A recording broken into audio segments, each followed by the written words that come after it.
para entrar ali no esoterismo e tal. Você acredita então que a alquimia pode ser vista como uma ciência?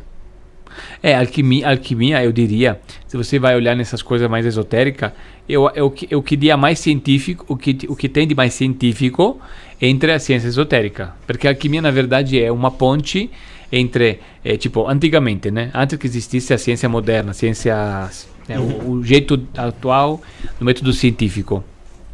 Antigamente, o que tinha era a alquimia. Só que assim, claro, para o método científico, a alquimia é uma pseudociência, porque o método científico ele requer outras coisas. Mas a alquimia, ela conseguia conectar melhor algumas coisas. Então, para a alquimia, tinha mais conexões, né? Porque a alquimia, na verdade, o que aconteceu com a alquimia?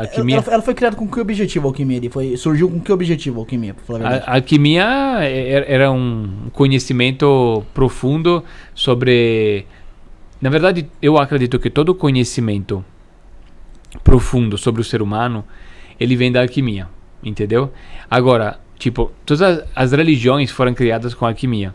Não é por acaso que a Igreja Católica queimava os alquimistas ruins, mas não queimava os bons, e os livros, quando o Paracelso faleceu, eles queimavam os livros dele, mas a cópia ficava no Vaticano. Entendeu? Tinha bastante pessoas que eram ligadas à alquimia ali dentro da Igreja Católica, né? Tinha. E a Igreja Católica via como uma bruxaria. Tinha muito padre que era alquimista, né? Uhum. Mas na verdade, aquela caça às bruxas, eu acredito que... Porque, porque dizem, né, que tem muito alquimista famoso. Se você vê, Nicolas Flamel era homem. Paracelso era homem, né? Todos eles... os famosos eram homens. John Dee era homem. John Dee era um alquimista também, era homem. Só que, na verdade, as mulheres... Tinha muita mulher, só que eles não ficavam muito conhecidas, porque, na verdade, se você olhar, não falando que a mulher, ela não pode ser famosa, né? A mulher pode ser famosa. Mas na época não podia. Na época não podia, era o contexto ali, errado, né? Se destacar, né? Ela tinha que ficar ali atrás, à sombra do homem mesmo, naquela época, né? E os homens podiam, mas Paracelso era muito mal visto, porque Paracelso, por exemplo, ele queria ensinar alquimia médica.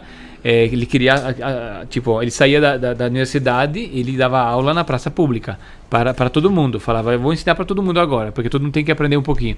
E os catedráticos ficavam puto, né? Porque não queria... Eita, falei palavra. Não, pode falar, não tem problema. ficava bem assim, chateado, porque, né? Na época, o conhecimento era para poucos, entendeu? Não podia liberar muito, né? Sim. E às vezes os alquimistas, eles sempre foram um pouco, tem alquimista, por exemplo, que eu considero alquimista, que, para você entender, alquimista é um conceito mais vasto do que apenas um médico, apenas um esoterista. Por exemplo, vou fazer um exemplo de um cara que não é muito esoterista.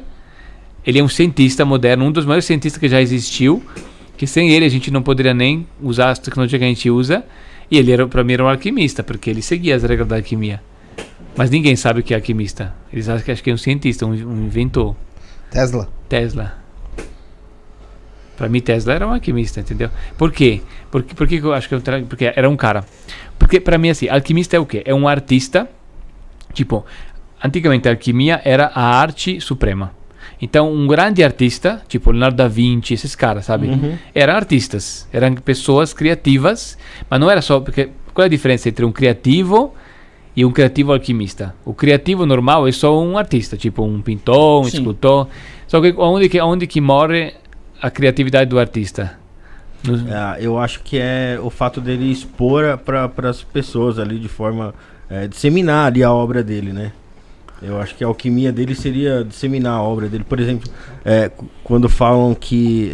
muito na alquimia é daquele lance de transformar chumbo em ouro, né?